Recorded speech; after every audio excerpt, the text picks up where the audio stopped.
Morning and welcome to this 1-hour webinar on the release of the new Nuclear Energy Guide for State Policymakers. This webinar is sponsored by the Nuclear Innovation Alliance, a think and do tank working to create the conditions for success for advanced nuclear energy to be part of an energy security and climate solution. My name is Ben Finzel. I'm president of Renew PR in Washington, D.C. I'll be the moderator for today's discussion. And over the next hour, we're going to talk about developments in state policy related to new nuclear energy development. And we're going to hear from NIA staff and from experts from the Texas Nuclear Alliance, the Virginia Nuclear Energy Consortium, and the New York State Energy Research and Development Authority, or NYSERDA. Our agenda includes remarks from NIA Chief of Staff Cassandra Worthington and NIA analyst Zachary Kashgarian, along with a roundtable discussion with Lauren Clay of the Texas Nuclear Alliance, April Wade of the Virginia Nuclear Energy Consortium, and Eric Scherer of NYSERDA. Following that roundtable discussion, I will host a live Q&A with all of our speakers. You can enter questions in the Q&A box now if you'd like, or at any time during today's discussion. Please make sure that you include your name and your affiliation along with your question. We're also going to offer you the opportunity to ask your question live when we get to the open Q&A in about 30 minutes. But first, let's hear a bit about NIA from Cassandra Worthington. Welcome, Cassandra. Thank you, Ben. Hi, everyone. On behalf of the Nuclear Innovation Alliance, I want to thank you for joining this briefing on the release of our updated new Nuclear Energy Guide for State Policymakers. Today, we plan to help you understand the rapidly evolving new nuclear energy space at the state level. But before we begin, I'll talk a little bit about the Nuclear Innovation Alliance. NIA is a nonprofit, nonpartisan think and do tank. We work to create the conditions for success for new nuclear reactors as a key energy security and climate solution. At the federal level, NIA plays a leading role in informing major federal legislation to inform advanced reactor licensing at the Nuclear Regulatory Commission, as well as expanding the Department of Energy's new nuclear innovation efforts. And at the state level, we've helped inform the New York State draft blueprint for consideration of advanced nuclear energy technologies. We've worked extensively in Virginia with VNEC, the Virginia Nuclear Energy Consortium, to provide advanced nuclear 101s. And we've worked with Team PA in Pennsylvania to outline various options to power data centers. And lastly, we've engaged in Minnesota in their efforts to repeal the moratorium on nuclear energy construction. NIA analyst and state policy lead, Zach Kashgarian, updated the NIA resource we're highlighting today, and you'll hear from him shortly. And after Zach, we'll be joined, as Ben said, by a roundtable that will present on the developments in new nuclear energy within their respective states, New York, Texas, and Virginia. But back to our newly published guide. We first released this guide in 2021, and this is our second update. It highlights the actions that states can take to create conditions for new nuclear energy to thrive. And this guide serves as an introduction to new nuclear energy technologies and policies for state-level policymakers and stakeholders. The first part describes new nuclear energy technology and its benefits, provides an overview of enabling federal policies, and reviews state options to incentivize local development of new nuclear reactors.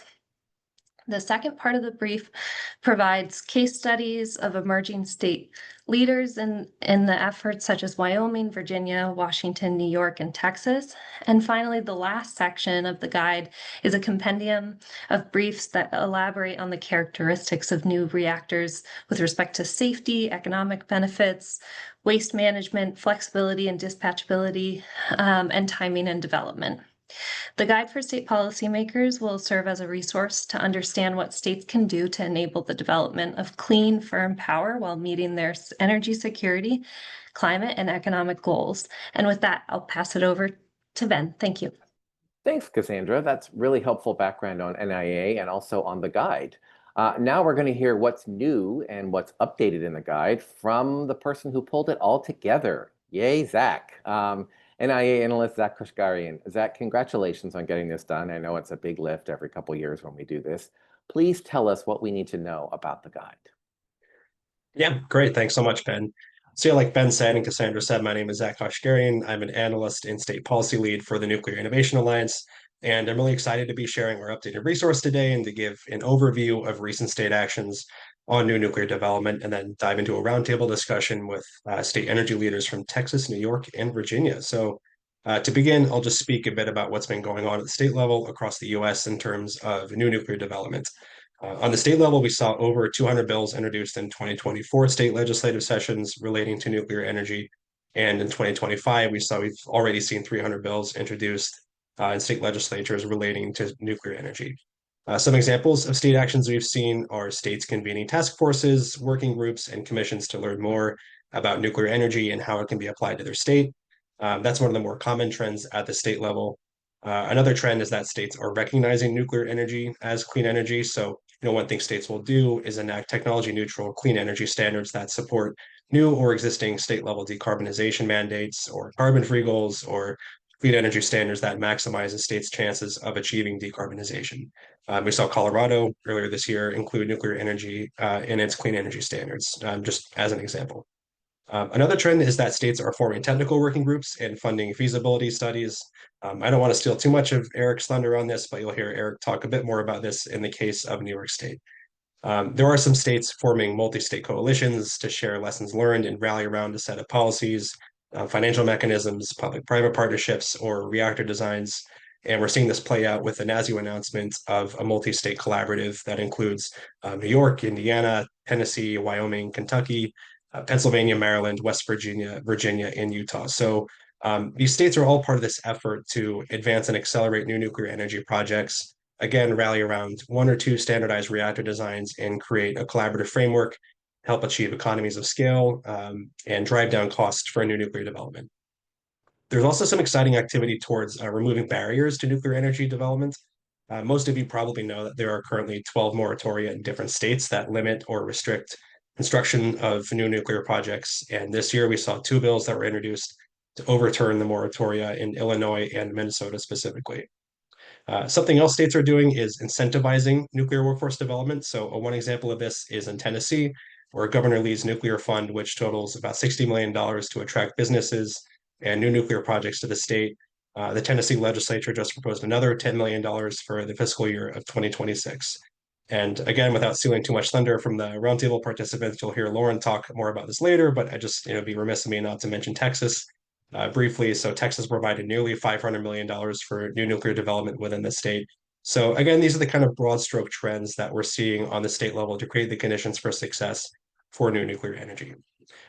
Just next, I'll touch a bit on the updated guide for state policymakers. Again, what's new, how it can be useful to state policymakers and energy officials as they think about the next steps of developing new nuclear projects in their state. So the updated guide for state policymakers features a new case study, which focuses on the advanced nuclear energy activity in New York State. Later, again, you'll hear Eric talk more about New York State's specific case. We've also updated the guide to reflect the updated clean energy tax credits and the budget package enacted earlier this month. We've updated the deployment timeline for new nuclear reactors, and our spent nuclear fuel fact sheet is updated to reflect some of the developments on the collaborative-based siting front. And lastly, we've updated the federal legislation fact sheet with a very nice visual timeline of the legislation that's enabling the development and commercialization of new nuclear reactors. So again, taking all this into account and understanding the state of play, both at the state and the federal level, this updated guide for state policymakers, I think, can really help state policymakers and energy officials understand what new nuclear energy is, what are the enabling policy mechanisms for new nuclear development, what are some unique use cases for new reactors, and what are other states doing to enable new nuclear development as these states start to think about meeting energy security, clean energy, and climate goals. As Ben said, for more information, please check out the updated guide for state policymakers, which is now live at nuclearinnovationalliance.org. And with that, I'll just pause and pass it back to Ben so we can start hearing from our wonderful and esteemed roundtable. So Ben, back to you. Thank you, Zach. Very helpful overview, not interview. And I'll just point out that Cassandra has put a link to the guide in the chat. If you're not near your computer or your phone, it is, as Zach said, nuclearinnovationalliance.org. Very long, but very useful. And you can get a free copy of the guide at any time from that website. Now we're going to move on to our roundtable discussion. I'm going to ask our special guest speakers to turn their cameras on, which looks like they've already done, and join me for just a quick roundtable conversation about this guide and specifically about what's happening in 3 key states and what we should all be looking out for next. There is a lot happening. Zach mentioned 300 bills. My goodness. So lots to discuss, and I'm pleased to be joined by 3 state experts with great insight on new nuclear development. Lauren Clay is the Vice President for Membership and Communications at the Texas Nuclear Alliance. April Wade is the Executive Director of the Virginia Nuclear Energy Consortium, and Eric Scherer is the Director of Strategy for NYSERDA. I'm going to start with Lauren. So Lauren, how does Texas view the role of nuclear energy, both existing plants and potential advanced nuclear, in its long-term energy strategy? Texas recently passed measures to support advanced nuclear projects, including financial incentives. So how do you see this shaping nuclear development in the state? Just want to confirm real quick that everybody can hear me. Great, Ben, thanks. Lauren Clay, Texas Nuclear Alliance. Thank you for the question, Ben, and thanks for the opportunity for me to come on and talk about what we're doing in Texas with regards to nuclear.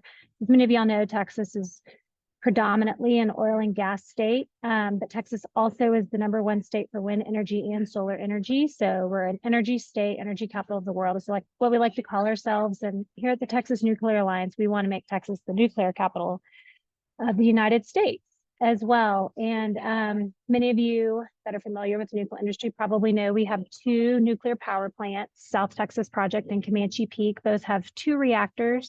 Both have room to add 2 more reactors. So that is a goal of Texas, is to eventually add those 2 additional reactors to each of those power plants. But sort of the new energy landscape with nuclear is, again, as everyone likely on this call already knows, is what's happening with SMRs. The thing that makes Texas unique, I think, with regards to SMRs is, I think, more than any other state, we have the off-takers. We have, like Virginia and other states, AI and data centers are looking at Texas. Texas has a lot of blockchain, Bitcoin mining industry that continues to grow as well. Our state's been very friendly to that industry. We have a lot of heavy industry. We have a lot of manufacturing. Over 30% of the refining capacity of the United States is along the Texas Gulf Coast.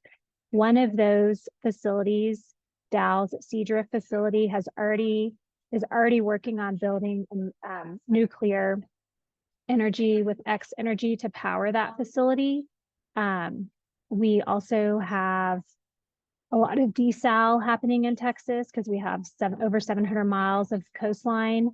We know that there are ports looking at and partnering with nuclear companies to have some floating offshore nuclear power facilities.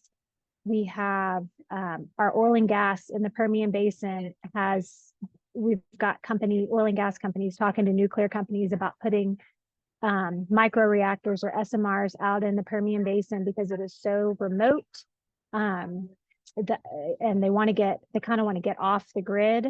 So that's how, some people are looking at quote unquote electrifying the Permian Basin. Instead of building power lines and connecting them to power lines, they'll have their own little micro reactor, SMR. Carbon capture is looking at that as well, those carbon capture facilities and others. As been mentioned, our Texas legislature, which just ended June 2nd, passed a $350 billion grant program to incentivize new nuclear.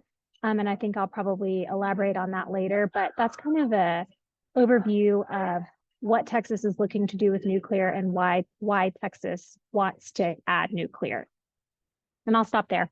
And Lauren, thank you so much for that update from the Lone Star State. Very helpful. Now we're going to move around the Sun Belt and up the Sun Belt to Virginia, right across the river from where I am, and April Wade. April, what steps has Virginia taken through legislation, regulatory frameworks, other things, to encourage nuclear innovation and investment? Hi, thanks for having me here today. I appreciate it.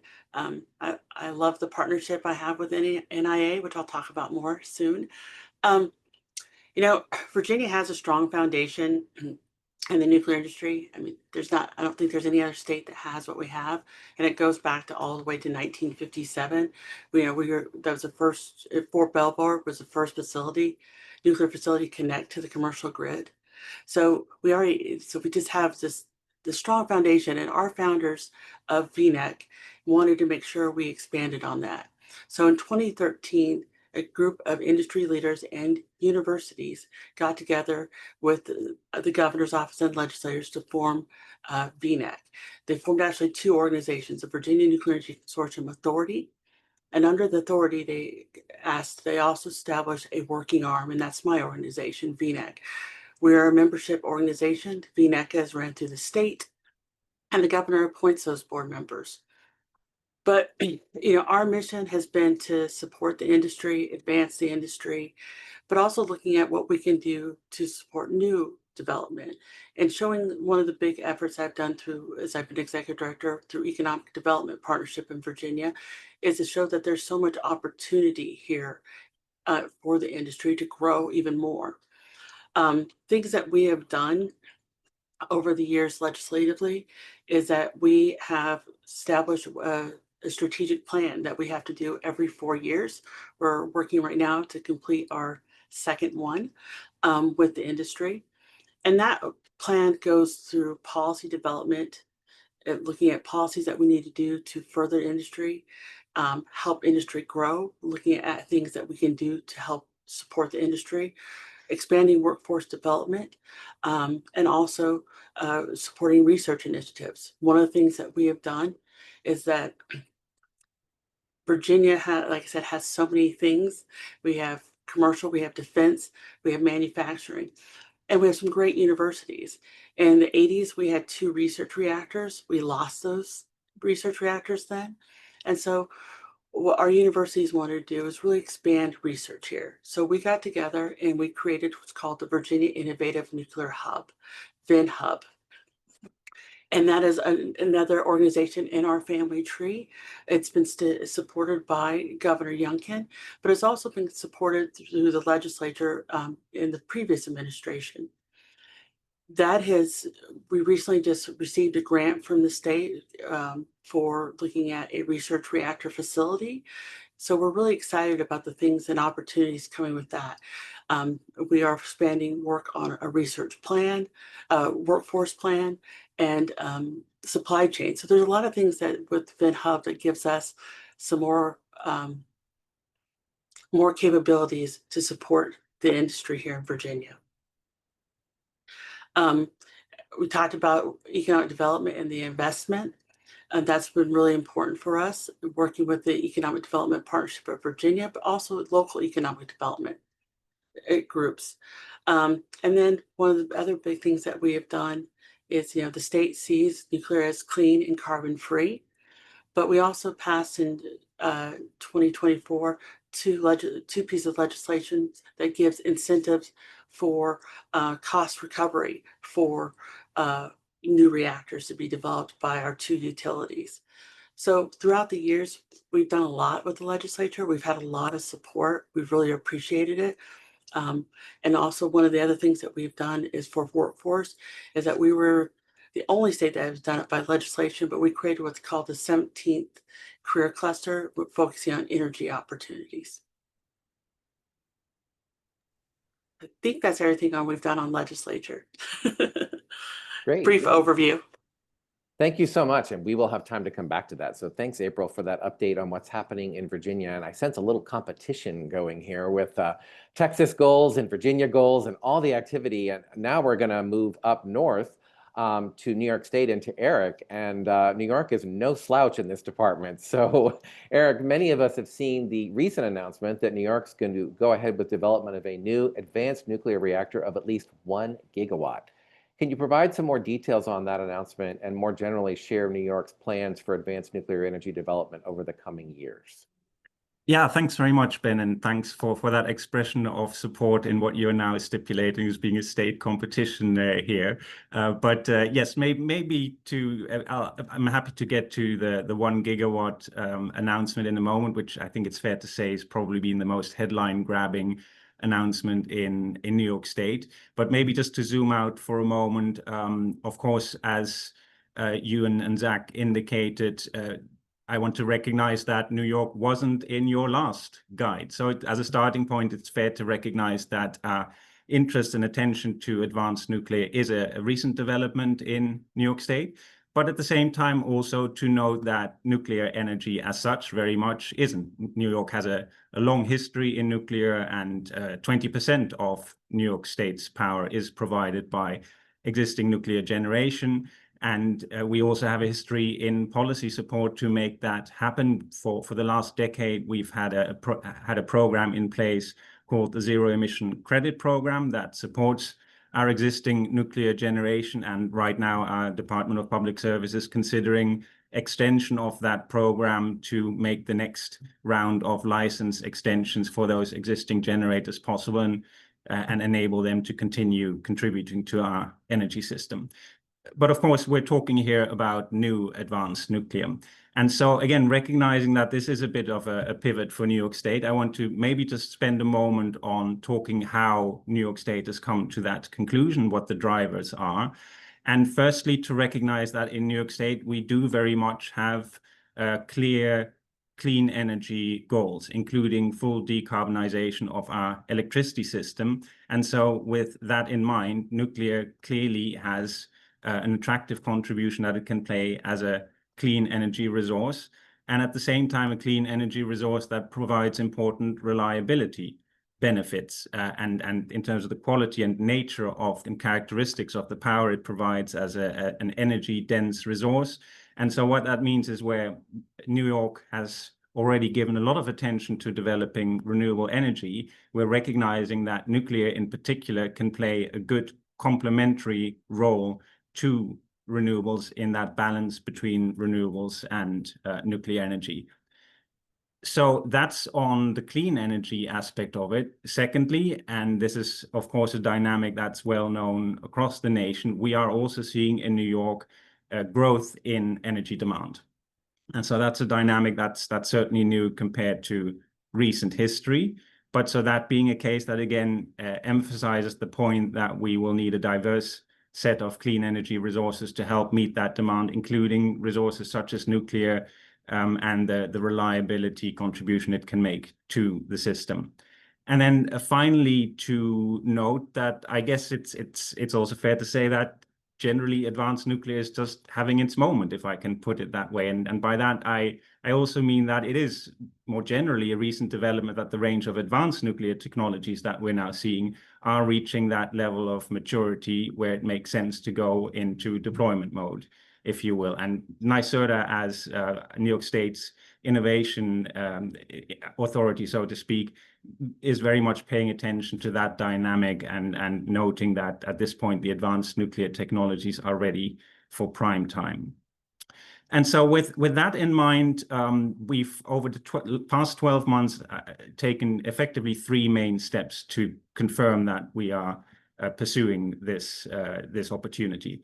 The first one you already mentioned, Ben. Just a couple of weeks ago, Governor Hochul made the announcement that the New York Power Authority will go ahead with developing at least 1 gigawatt of new advanced nuclear generation.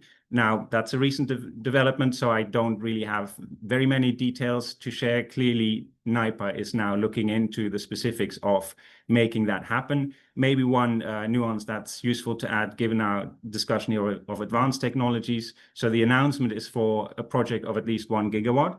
But that doesn't mean it has to be one single reactor. So of course, we all know about the AP1000. That's an opportunity for 1 gigawatt in one go, so to speak. But within our definition of advanced nuclear technologies, we're casting our net widely. So it certainly includes SMRs, but even down to micronuclear. But for NYPA's 1 gigawatt project, there's therefore certainly a possibility that it might be a series of SMRs. But clearly more to come from NYPA on the key next steps there as to what might the site be, what might the chosen design be. But also the key point to note there is that that announcement now made it unambiguously clear that New York State is open for business for advanced nuclear. And that doesn't have to be restricted to 1 gigawatt. And so The second important development in New York over the past 12 months is that we've started to develop an advanced nuclear master plan. And so this is an initiative that's led by NYSERDA together with the Department of Public Service. And this initiative is really to look at more generally how and under what circumstances does it make sense to advance nuclear development, and also what does the state need to do? So to come up with recommendations on what state action is needed. And we're doing this through a range of studies that asks, I hope, all the questions that you would expect. So what kind of business models are needed to make this happen? And indeed, what kind of state level involvement is needed? What about the technical feasibility? What about supply chain? What about workforce? And then it also gives due consideration to concerns that stakeholders have raised, certainly in the past, around issues such as waste and safety. So that master plan process is ongoing, but at the same time, we also recognize that this is clearly not something that New York State is doing in isolation. So the third initiative I'd like to highlight is that New York State participated and indeed helped to set up the initiative known as the First Mover Initiative. And clearly, April, you will be familiar with this because Virginia is on that initiative as well. And it's a group of 11 states that together are recognizing the opportunity for collaboration here. So that initiative started earlier this year. It's facilitated by NASIO, on the point of acronyms, National Association of State Energy Officials. I always struggle with that one. I think I got it right. And so that's the opportunity for us together with other states to consider how to work together. And that's really important because we know many of these technologies are first of a kind, second of a kind. So it's fair to know that there are uncertainties and risks involved. And so clearly there's an opportunity for states to consider together, how could we collaborate to share some of those risks? What are the opportunities there? So that's my overview of what's happening in New York. And I think the key takeaway that I would want to leave this group is that we are therefore adopting a multi-pronged approach. On the one hand, what I would call doing our homework through the master plan process, but on the other hand, already taking immediate action where that makes sense, in particular through the 1 gigawatt announcement. And finally, at the same time, not just looking at New York State in isolation, but also working together with other states. Well, thank you, Eric. And I wasn't kidding when I said competition. And this is just 3 states. There are more, as Zach mentioned, and as the guide includes. And just one other note, Eric mentioned NYPA, the New York Power Authority. Most folks probably know what that is, but just in case, de-acronyming ourselves here. Thank you very much, Eric and Lauren and April. I'd like to ask Cassandra and Zach to join us on camera now for our open Q&A. And lots of you have already started putting questions in, which is wonderful. We have a great base to start from. As a reminder, if you have a question, you can type it into the Q&A box along with your name and affiliation, or you can use the raise hand feature. I am going to go to the box first because we do have a lot of questions there. So if you want to, yeah. Hey, sorry, I wanted to say one thing before you get into the questions. Sure. You talk about competition. I just want to clarify one thing. It is so nice to have all these states. I mean, Virginia is one of the first that we had an organization. And yes, there may be competition, but as Texas succeeds, New York succeeds, we all succeed. And that's the biggest point I want to point out is that, there may be a little bit, but really, I think we all want each other to succeed because that's only going to help the industry move forward. Excellent point. I appreciate that. So let's go to the first question. It is from Carlos Leipner from LGE Strategic Advisors. Notwithstanding the various financial incentives discussed both at the state and federal levels, financing nuclear projects remain one of the key barriers for deployment. Can the panelists elaborate on additional measures that can be considered at the state or federal level to offer options or solutions for financing of new nuclear in the U.S.? Anybody want to jump on that one?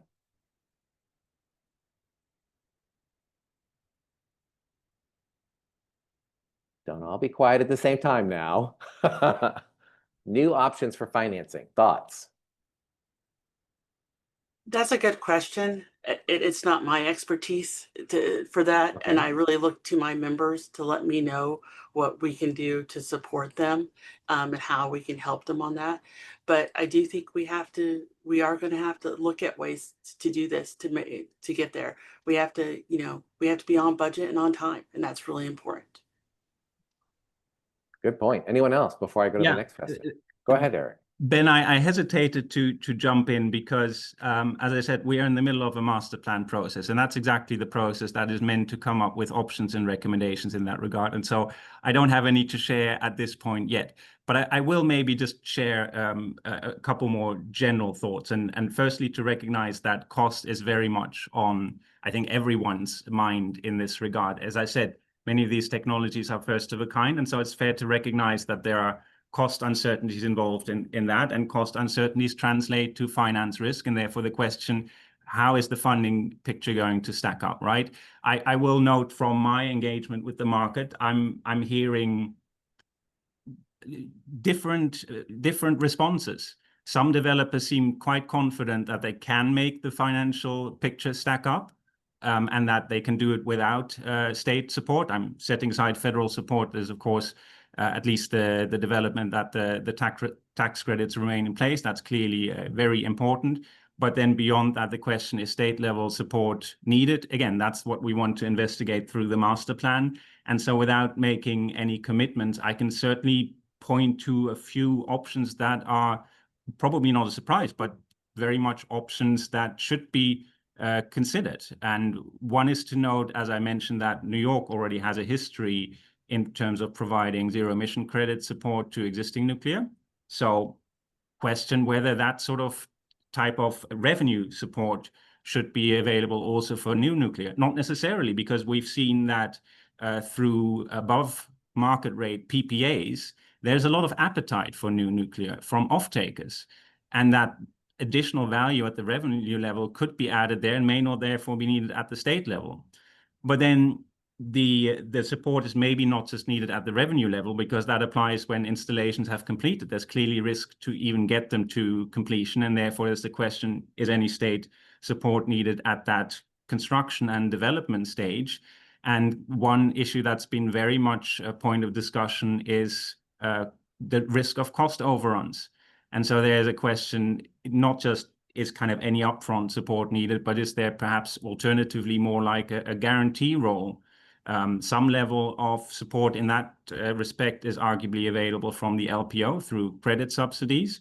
But again, the question arises, what about the equity contribution that's needed during construction? Is there a role there that's needed from the state? And if any such role is needed, then does it differentiate between first of a kind, which again might have its own specific risks, different from subsequent installations that you would expect to be subject to lower levels of risks? So again, I'm conscious I didn't answer the question, but at least hope that I shared some thoughts that are relevant to it. I'll add a little something. This is certainly not my area of expertise either. Nuclear finance is not, a nuclear finance certainly isn't, but I'm encouraged by the announcements of partnerships I've been seeing, whether it's Microsoft, Google, Facebook, Diamondback Energy, again, Dow, so Diamondback and Oklo, Dow and X Energy. We're just seeing a lot of those in Texas and all across the country. And so I'm encouraged by the industries that are saying, we want nuclear, we're coming along with these nuclear companies. There's even in Texas, a couple of our universities. Texas Tech University is home to the Texas Produced Water Consortium, and they have partnered with Natura Resources to see how their molten salt reactor can help recycle produced water in the Permian Basin. Again, another oil and gas nuclear partnership. The Texas A&M University at their Rellis campus has started a proving ground, and they have partnered with 4 SMR developers to let those companies work on their technologies on the Texas A&M University campus and sort of share resources and expertise and knowledge. So you are seeing a lot of partnership announcements like that I think it will help. Excellent point, and not just because you mentioned my alma mater, Texas Tech University. Thanks for that to all of you. We have a question from Victor Sowers, the CEO of TKO Energy Capital. And Victor points out they sit on the ERCOT, TAC, and WMS committees, and they have transacted 7.8 gigawatts of conventional and renewable power. And we're sticking with the finance and the cost question. Victor's question is, what suggestions does the panel have to reduce the cost of nuclear fuel? So building a little bit on the conversation we just had, and that is kind of one of the $64,000 questions, I guess we might say. Anybody have thoughts about that they want to jump in on? So we're gonna get really easy questions, aren't we?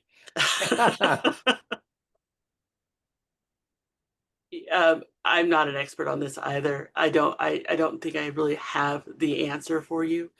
I just go back to the it's really important that, you know, we do this economically, and we do these projects on time, and that's what we need to be focusing on. And I Yeah, I agree think with this. Lauren. What Lauren said also is about having all these other investments coming in, looking at the way for new nuclear and how, and also on fuel, learning more has been very helpful. Yeah, I'll just add to that really quick. So my colleague Eric Hawthorne has done a ton of thinking on nuclear fuel costs. And I think two key things to remember is that the HALO program needs to succeed, and that DOE needs more staff in order to execute that program. So what we're finding right now is that cost will be about $25,000 per kilogram of HALO, according to NIA's analysis. And I can share this in the chat, Ben, so you can distribute it. But definitely share the sentiment with the fellow panelists. I am not an expert in nuclear fuel costs, and I won't pretend to be, but that's what I know off the top of my head. Thanks, Zach. And folks can go to nuclearinnovationalliance.org for more info on Eric's paper and other things. Anyone else before we get to the growing number of questions? My goodness. Okay, I'm going to go to Rebecca Lewis from City and State New York, and she has a question for Eric. Eric, do you anticipate that new nuclear projects will feasibly play a role in whether the state can meet its clean energy goals, given the nearness of various deadlines? And separately, how does the ongoing decommissioning of Indian Point play into the state's plans to now expand nuclear power? Yeah, those are great questions. So firstly, to note, Rebecca, what I think you're referring to in your indication around targets is in particular New York's goal of achieving a zero emissions grid by 2040. And to be fair, that is in the terms that we're talking about here pretty soon. So on that one, the key process to point out is that the Department of Public Service is conducting a proceeding on that 0 by 40 target to indeed determine how to meet it. A key part of that is indeed to determine which technologies can and should contribute to it. And so the process of defining what counts as clean for that process is still ongoing with DPS, but at the same time, we've certainly seen clear indications that nuclear is one of those technologies, but it's considered as part of a portfolio of technologies that we refer to as dispatchable emission-free resources, which also includes renewable natural gas, hydrogen, a number of other resources. So it's about determining a mix there. But yeah, as the steps that are already indicated show, in New York, we are pretty clear that a contribution from nuclear makes sense, and it doesn't necessarily just have to be 1 gigawatt. But what amount that might be, I can't give any specifics at this point, other than to note that all of the steps that I described certainly are meant to set us up to enable exactly that. So on the Indian Point question, it's an opportunity for me to clarify that where I said that we are going ahead with advanced nuclear. At the same time, Governor Hochul has made it clear from the start that our focus in that respect is on deploying advanced nuclear upstate. And so at this point, that focus area does not include Indian Point. Of course, that decommissioning took place a few years ago at this point. More generally, project developers can, of course, propose and investigate any site location that they want to as a starting point. But from our focus of the state activity that we're conducting, as I said, the focus is upstate. Thank you, Eric. Question from John Jacobs from Zeno Power. Are your states doing anything to promote spent nuclear fuel recycling? So from costs to spent fuel. Lauren is smiling. I'm thinking she might want to tackle that one, or maybe not. Maybe not. Maybe not. It's a tricky subject in Texas, as most people on here know. You know, TNA was in DC back in June, and one of the events we attended was put on by the Atlantic Council, and it was a roundtable on nuclear fuel recycling, put on by DOE ARPA-E. Please don't ask me what that stands for. And we gained so much knowledge on nuclear fuel recycling. So, you know, putting aside the West Texas facility and everything going on with that, I think recycling is something that I know TNA wants to look more closely at, maybe, you know, put forth some efforts to some educational efforts for some of the lawmakers here in Texas, because we really enjoyed their presentation. We learned a lot, and we think that there's really some upsides. It's opportunity for more supply chain investment, opportunity for more workforce investment in Texas. So we're going to be looking closely at nuclear fuel recycling opportunities. And you know, with regards to the West Texas facility, that is not my area of expertise either. So I'll just, I don't know what to say about that. But the fuel recycling issue is a very interesting one that we are going to try to do a lot to help inform folks in Texas that may not know about it, some of the decision makers that may not know much about it, and see how we can move the needle on that issue. Now, see, that actually was a helpful answer. So yay. And ARPA-E is Advanced Research Projects Administration Energy. April. Yeah, I just want to add on to that. I think it's just really important when we're doing education is that we talk about spent fuel or byproduct as a resource. It has an economic value, and we need to really be educating communities and legislators on that there is an opportunity to recycle the fuel for other projects. Thank you, April. Okay, on to the next question. It is from Ryan Scott with the Consumer Energy Alliance, and this is one of the hot button topics that we've all been thinking about.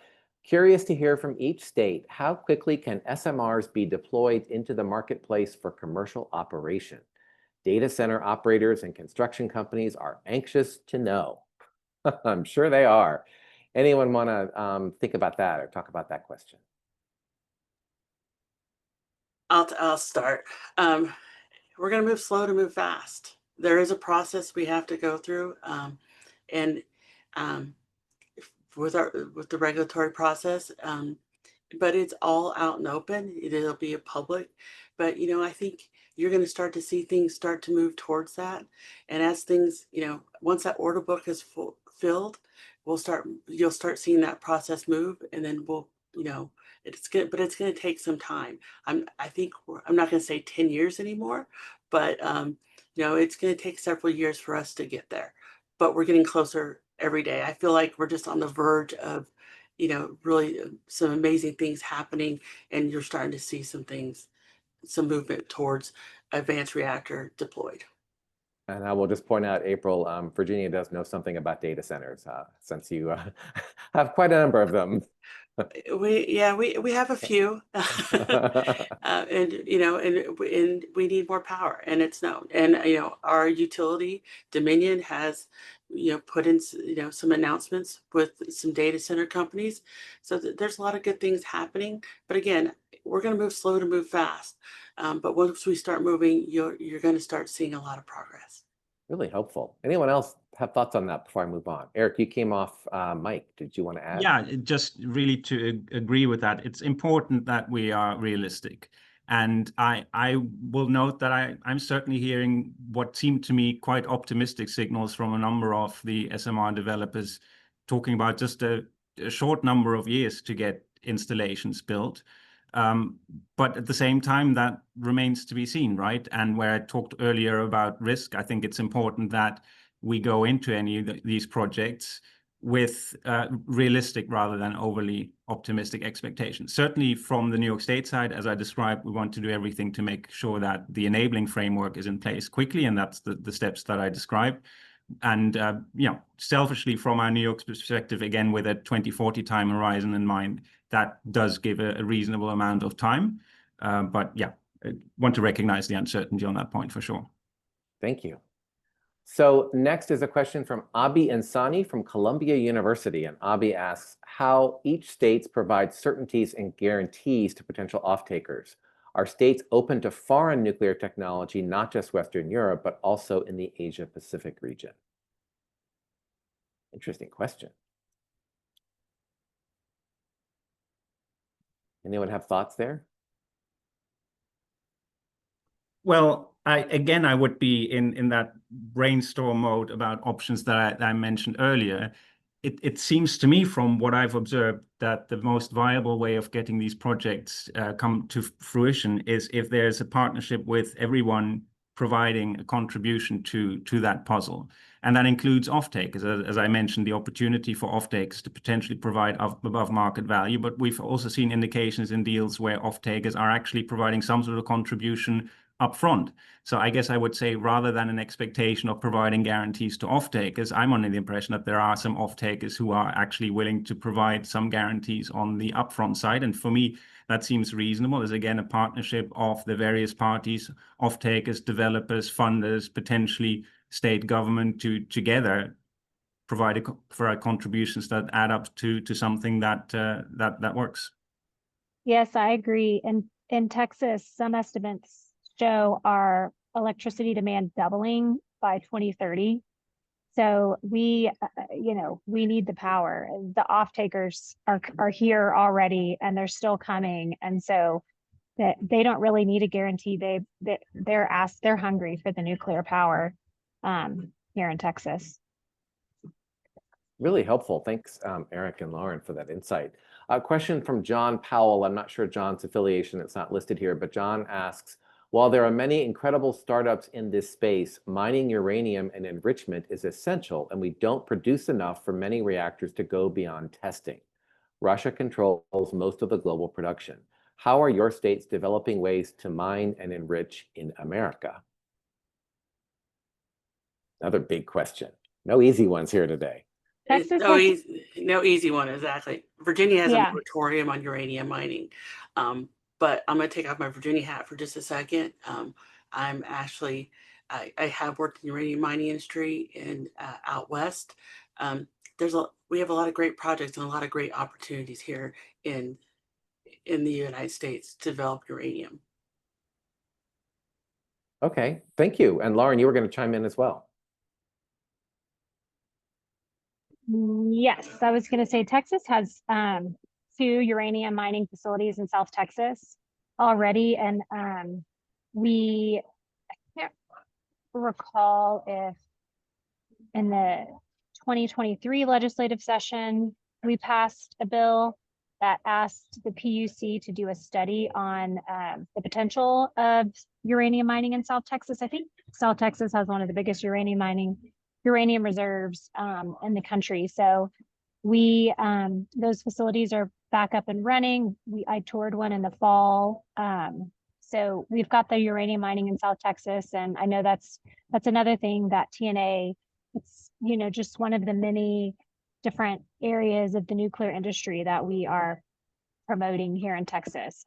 We're trying to look at everything: recycling, fuel, of course, SMRs, off-takers. So yeah, we've got the 2 facilities in Texas. There's facilities in New Mexico, Wyoming. So that industry seems to be on the up and up. Thank you, Lauren. Next, a point and then a question that sort of goes with it. So Rebecca Casper, I'm not sure of Rebecca's affiliation, it's not included here, but Rebecca Casper says, to elaborate on April's point, we compete when a resource is scarce. In truth, there's more than enough new nuclear opportunity to go around. Eventually, this industry will hit its stride, and that feeling of being first will subside. But if there is now a competition of sorts to be first, I call that an incredibly healthy development that bodes quite well for the industry. The innovation occurring right in terms of policy and partnerships is exciting. So thanks, Rebecca, for that comment. And Carlos Leipner from LGE Strategic Advisors has kind of a follow-up on that. April mentioned about the success in one state helps the others in growing nuclear. What are potential opportunities for cross-state collaboration to support these new nuclear projects? Workforce development, supply chain development, others. Yes, yes, and yes. Uh, it's been really amazing. And Virginia, VNEC is, I think we are the first organization that in any state put together regarding supporting the nuclear industry. But what's been amazing the last few years is the connections we've made throughout other states. We have just been involved with the Southeast Nuclear Advisory Council. They did an economic development analysis of the Southeast states for the nuclear industry. That was an amazing project to be a part of. We also got together and put a grant together for workforce development. You're seeing us work more and more. Lauren and I just had lunch a few weeks ago. I mean, and Eric, I look forward to talking to you more. We are reaching over into states more and more. I have states call me all the time asking me what we've done, what's been successful, what hasn't worked.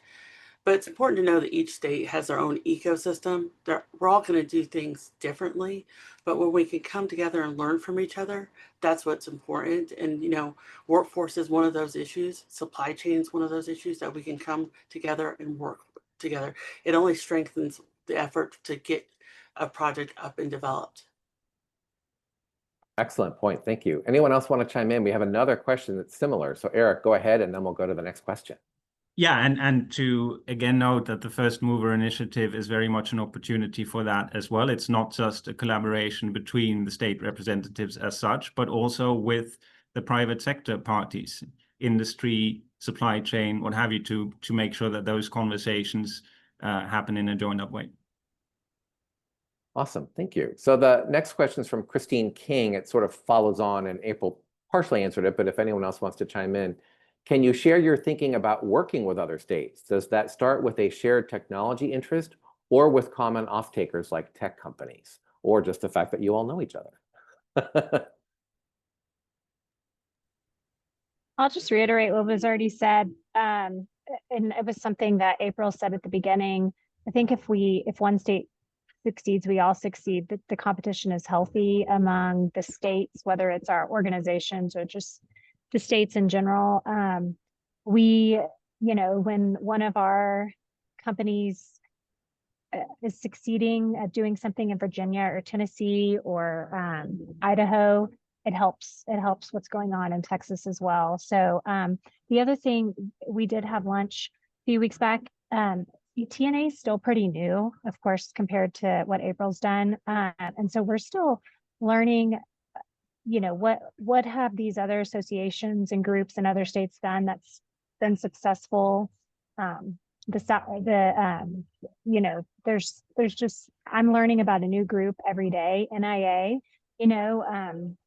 there's so much out there that, because nuclear has been kind of dormant, I think, over the past couple decades, these organizations have existed and have been out there, and you guys would probably argue with me that you haven't been dormant, but everyone's kind of coming back, I think. And we just have a lot to learn from what you guys have been doing over the past few years. And so that sort of coordination and collaboration is very helpful to TNA. Excellent. Anyone else? April, you came off mic. I think it's just really important that we learn from each other. We don't need to recreate the wheel if we don't need to. And we need to work together when we can work together. It only makes us stronger. And that's, and for the industry and for us to get to deployment, is that working together is important. Thank you. So we're probably not going to get to all the questions. We have so many, which is really a lovely problem to have. I'm going to try to do a quick one that I think is easy for Zach here. Bob Morris is the Energy Chair at Montana Technological University. Welcome, Bob. Montana presently has no nuclear facilities. The state legislature recently rescinded a moratorium on nuclear development and passed legislation allowing nuclear fuel development. Is the state of Montana engaged with the NIA or any other nuclear coalitions? Thank you. Yes, please reach out to us. I mean, we kind of joke in the NIA space that we're NIA and we're here to help. And that's one of our, I think, specialties in our wheelhouse is that we're an independent, impartial voice that can help answer some of the more technical questions you might have, either on the technology or kind of on the policy front either. So I think Ben or someone can put my email in the chat, and we're always happy to help out.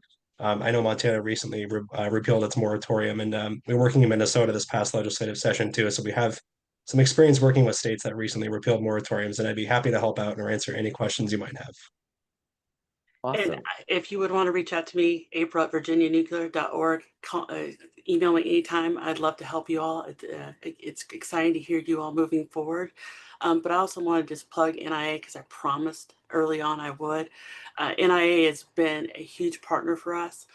We have developed a Nuclear 101 series, and we go in and educate legislators, business leaders, economic development, educators as well on the importance of the nuclear industry. So I would plug in NIA to come out and definitely do one of their Nuclear 101s for you. They do a great job. Well, thank you, April. Great to hear. Another question from Isaac Atchison. As your states explore pathways to deploy advanced nuclear technologies, what are your thoughts on the role of workforce development initiatives, such as the American Nuclear Society's Certified Nuclear Professional, CNP program? Could credentials like the CNP support state-level efforts to build technical competency among regulators, educators, or support personnel not traditionally covered by engineering licensure? Good question. Thoughts, anyone?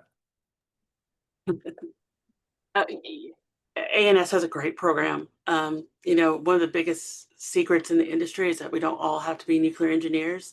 And so we need everyone. We need policy. We need we need English majors. We need accountants. We need everyone. And certification is important.